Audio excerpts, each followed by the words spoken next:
There is a methodology in criminal investigation that experienced agents and analysts call case mapping, and it involves identifying structural similarities between an unsolved current case and prior resolved cases in order to extract the resolution pathway from the historical record and apply it to the current investigation.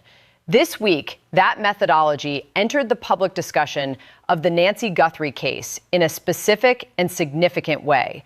A notorious serial killer's case has been cited as a potential roadmap for investigators working the Guthrie abduction. That reference is not made casually by people who work in this field.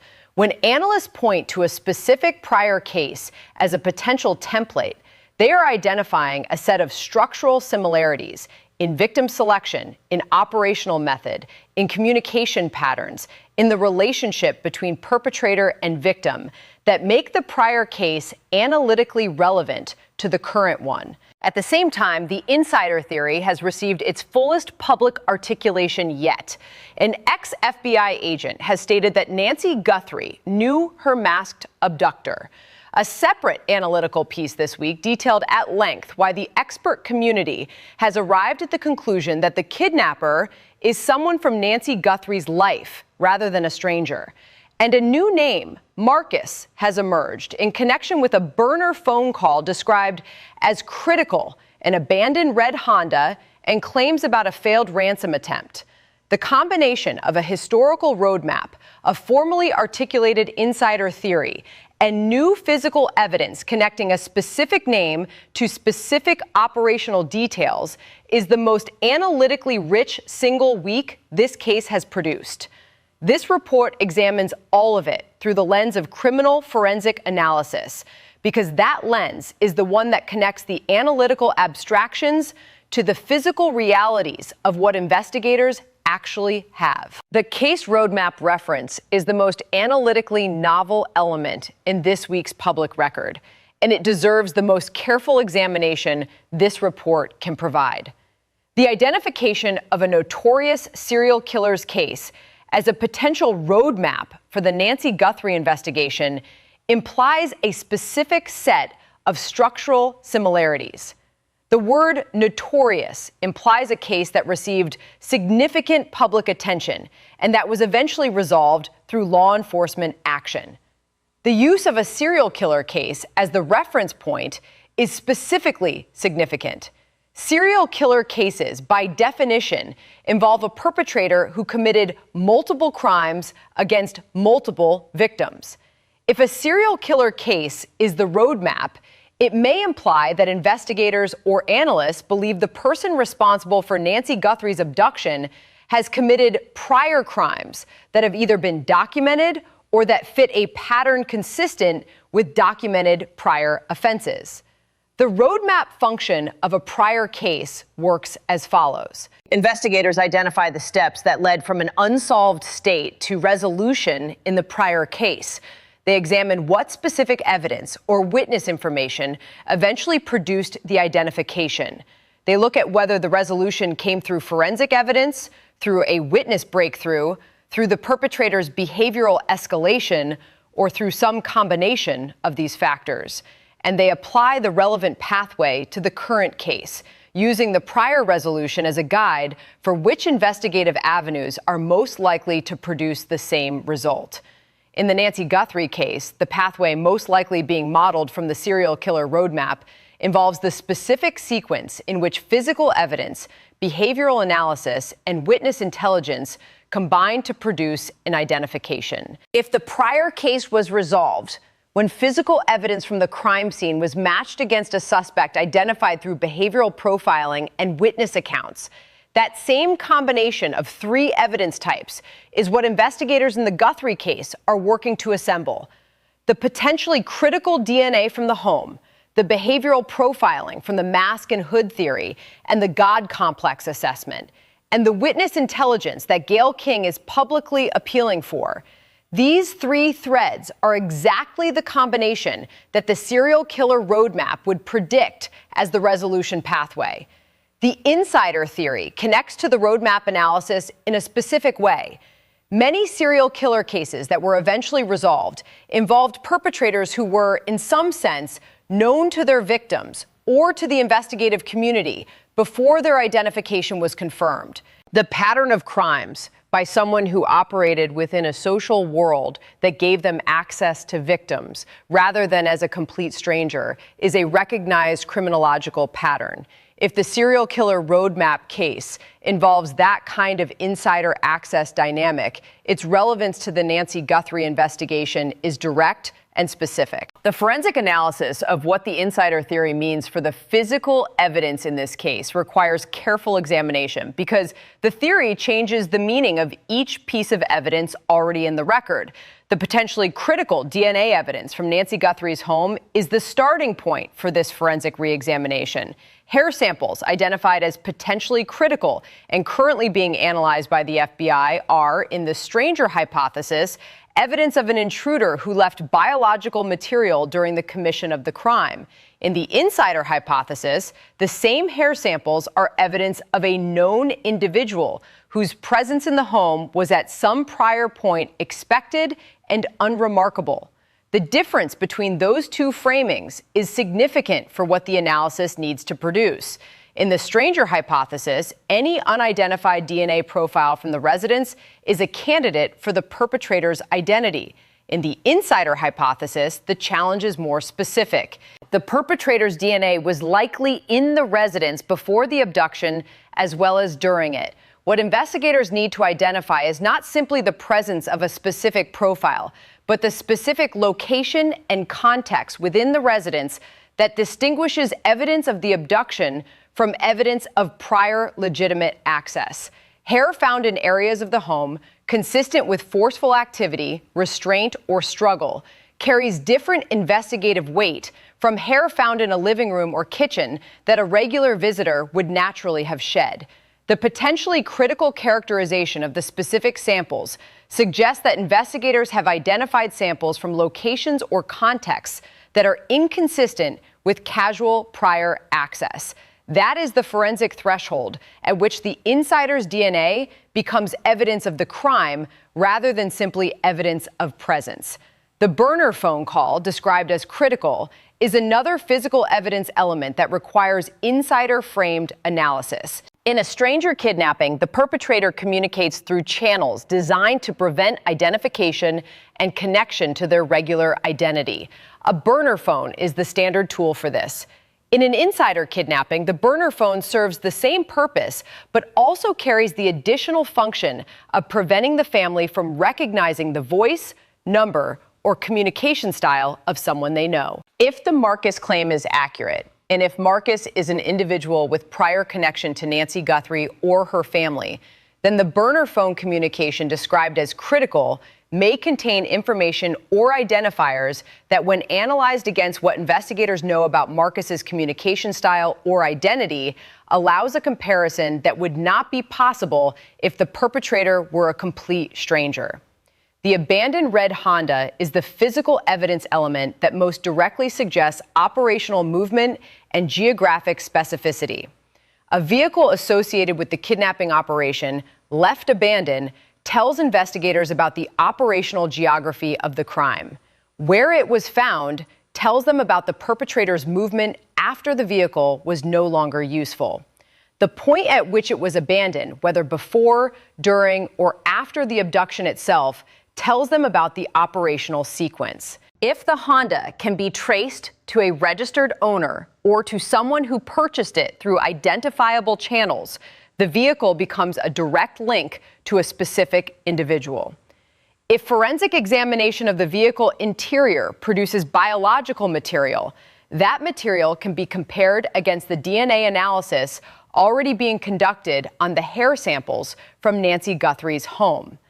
A match between the vehicle and the resident's evidence would be among the most powerful forensic connections investigators could establish. The Pima County officers claim that destruction in this case is intentional, is, from a forensic analytical perspective, one of the most significant statements made by any official voice in this investigation. Evidence destruction in criminal cases is itself a crime. Obstruction of justice, tampering with evidence. The specific charges vary by jurisdiction, but the act of deliberately eliminating evidence in an active criminal investigation is a serious legal offense, in addition to being an investigative challenge. More importantly for this analysis, intentional evidence destruction is itself evidence. The pattern of what was destroyed, when it was destroyed, and by whom the destruction was carried out tells investigators specific things about the perpetrator's knowledge and planning. A person who destroys evidence has made a judgment about what evidence exists and what needs to be eliminated. That judgment requires knowledge that a stranger to the victim would be unlikely to possess. In the insider framework, evidence destruction makes specific sense. Someone who knew Nancy Guthrie, who had been in her home, who had a relationship with her that left physical traces in her environment, would know what evidence of their presence might exist. They would know which specific areas of the home their presence would have affected. They would know which objects they had touched and which they had not. And they would have the motivation and the opportunity to eliminate specific targeted evidence of their presence. The deliberateness of the destruction, as characterized by the Pima County officer, suggests that it was not a general destruction of the crime scene, but a targeted elimination of specific materials. Targeted destruction is a more sophisticated and more insider-consistent form of evidence elimination than general destruction. A stranger who commits a crime and then tries to eliminate evidence is more likely to do so broadly, clearing everything they can reach. An insider who knows what specific evidence is most dangerous to them is more likely to be surgical in what they target. The damning characterization attached to the associated claim suggests that the destruction was not successful in eliminating all of the relevant evidence. Damning claims that survive evidence destruction attempts are in many respects more powerful than claims that were never threatened. The fact that a specific piece of evidence or a specific claim survived an attempt to eliminate it tells investigators that the perpetrator was aware of it, tried to destroy it, and failed. That combination, awareness plus intent plus failed execution, is exactly the kind of behavioral signature that connects a suspect to a crime. This is the kind of investigative development that rewards continued close attention to the case as it develops. Subscribing to this coverage ensures you receive the full depth of analysis as each new development lands, because the pace of this investigation is accelerating. Savannah Guthrie's statement that she believes some of the ransom notes are real is, in the context of the forensic and analytical framework that this report has been building, one of the most informative things any member of the family has said about the investigation. The word some is doing significant analytical work in that statement. It implies that Savannah Guthrie and those advising her have developed a framework for distinguishing between authentic communications from the actual kidnapper and fabricated communications from unconnected parties. That framework, whatever its specific content, rests on some basis for knowing what the authentic perpetrator's communications would contain that fabrications would not. In the insider theory, that basis is specific insider knowledge. A real ransom note from someone who knew Nancy Guthrie would contain information, references, or specific knowledge about her situation that only someone with genuine access could possess. A fake note from someone attempting to insert themselves into the public narrative of the case would lack that specific grounding. The distinction between those two categories is the distinction Savannah Guthrie is drawing when she says some notes are real. The implications for the investigation are significant. If investigators and the family have identified which notes are real, they have identified which communications reflect the authentic perpetrator's voice and knowledge. The real notes become a forensic corpus, a body of communication produced by the actual kidnapper that can be analyzed for language patterns, specific knowledge references, and behavioral signatures. That corpus is more valuable than any individual note because it allows cross-case analysis of consistency and pattern. The name Marcus in this context is potentially a name that appears in or around the real notes in some form, or it is a name associated with the phone number from which the critical burner call was made, or it is a name that emerged from a witness who encountered someone connected to the abduction. Without confirmation of the specific source of the Marcus claim, the analytical possibilities remain multiple. But the specificity of the name's emergence, alongside such specific physical details as the Honda and the burner phone, suggests it is grounded in something more concrete than speculation. The serial killer roadmap case, the insider theory, the Marcus name, the critical phone call, the abandoned Honda, the intentional evidence destruction, and Savannah Guthrie's assessment of which notes are real all compose a picture of an investigation in which the forensic and analytical work is converging on a specific individual. The convergence has not yet produced a public identification, but the rate at which specific operational details are entering the public record suggests that the internal investigative picture is significantly more advanced than what has been publicly shared. When that internal picture produces its external expression in the form of an arrest or a formal public identification, it will arrive against the background of everything this week has built. And the path from where the investigation stands today to that resolution will be comprehensible because of the analytical work that is being done in this and in every prior report on this case. The citation of a notorious serial killer's case as a potential investigative roadmap for the Nancy Guthrie investigation is a methodological choice that reflects how experienced investigators and analysts approach complex, extended cases. The methodology deserves explanation because its application here is more specific and more informative than standard press coverage has recognized. Case mapping as an investigative methodology rests on the premise that criminal behaviors, while unique in their specific details, follow recognizable patterns at the structural level.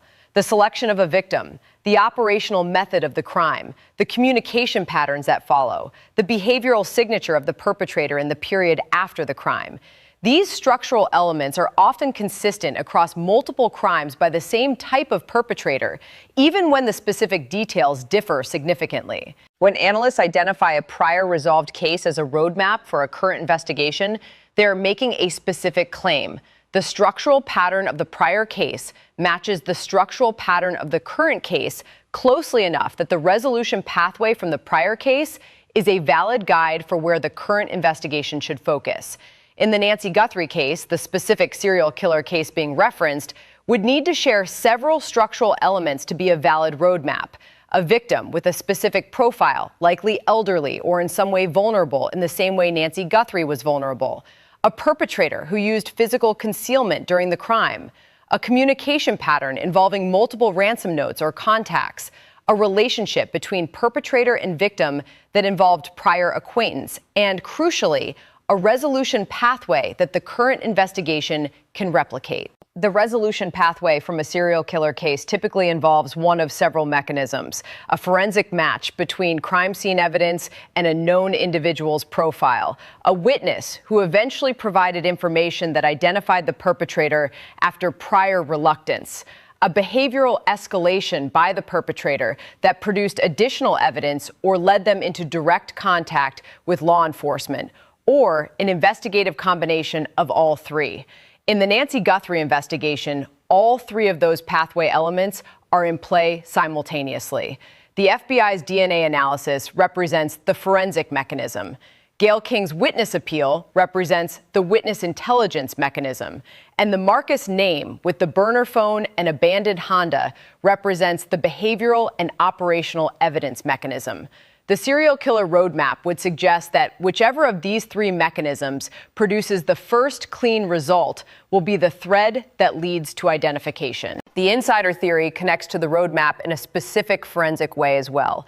Many serial killer cases that achieved eventual resolution did so through the discovery that the perpetrator was operating within a community or social network that provided them with access and cover. The insider who is known to the victim and to the victim's social world is a recognized pattern in resolved serial killer cases. The resolution in those cases typically came when someone in that social network provided information that linked a specific individual to the crime. This is exactly the profile of witness intelligence that Gayle King's appeal is targeting. Somebody knows something. In the insider framework, that somebody is in the social world shared by Nancy Guthrie and her abductor. They may not know what they know is relevant. They may not have identified the significance of a specific observation or communication. King's appeal is designed to activate the recognition that what they know matters and that coming forward is the right response. The forensic and behavioral evidence in this case has reached a threshold of specificity that the case mapping methodology predicts precedes resolution. The physical evidence connecting a specific name to specific operational details. The insider theory supported by expert analysis. The potential critical phone call. The abandoned vehicle. The intentional evidence destruction. Each of these is a roadmap element that the prior resolved case has also produced. And in the prior case, their collective presence preceded the identification that closed the investigation. The Nancy Guthrie investigation is not that prior case. Every investigation is unique in its specific details. But the structural pattern that the case mapping methodology identifies and the resolution pathway that pattern suggests provides a framework for understanding what the next significant development in this case is likely to look like and where it is most likely to come from. It will come from the convergence of the forensic, witness intelligence, and behavioral evidence threads on a single individual. And based on the information that has entered the public record this week, that convergence appears to be closer than it has been at any prior point in the investigation. The specific detail of the abandoned red Honda is worth one final analytical note. Abandoned vehicles in kidnapping cases typically appear at one of several points in the operational timeline. Before the abduction, suggesting the vehicle was used to surveil the target location, and then left when the operational phase began. During the abduction, suggesting the vehicle was part of the transportation chain and was abandoned when the operational need for it concluded. Or after the abduction, in the period when the perpetrator was distancing themselves from the operational geography. Each of those possibilities carries different investigative implications for where the vehicle was found and what its forensic condition tells investigators about the operational sequence. The Honda's specific abandonment location, if it has been identified by investigators, tells them something about the geography of the abduction operation that maps directly onto the insider theory. A vehicle abandoned in proximity to Nancy Guthrie's neighborhood or in proximity to a location connected to a known individual in her social world creates a geographic evidentiary connection that supplements the forensic and behavioral evidence already in the investigative record. What the vehicle means specifically will become clearer as the true crime investigative account releases the information it is teasing. Whatever that information contains, it is likely to make the physical geography of the Nancy Guthrie abduction more specific and more investigatively actionable than it has been at any prior point.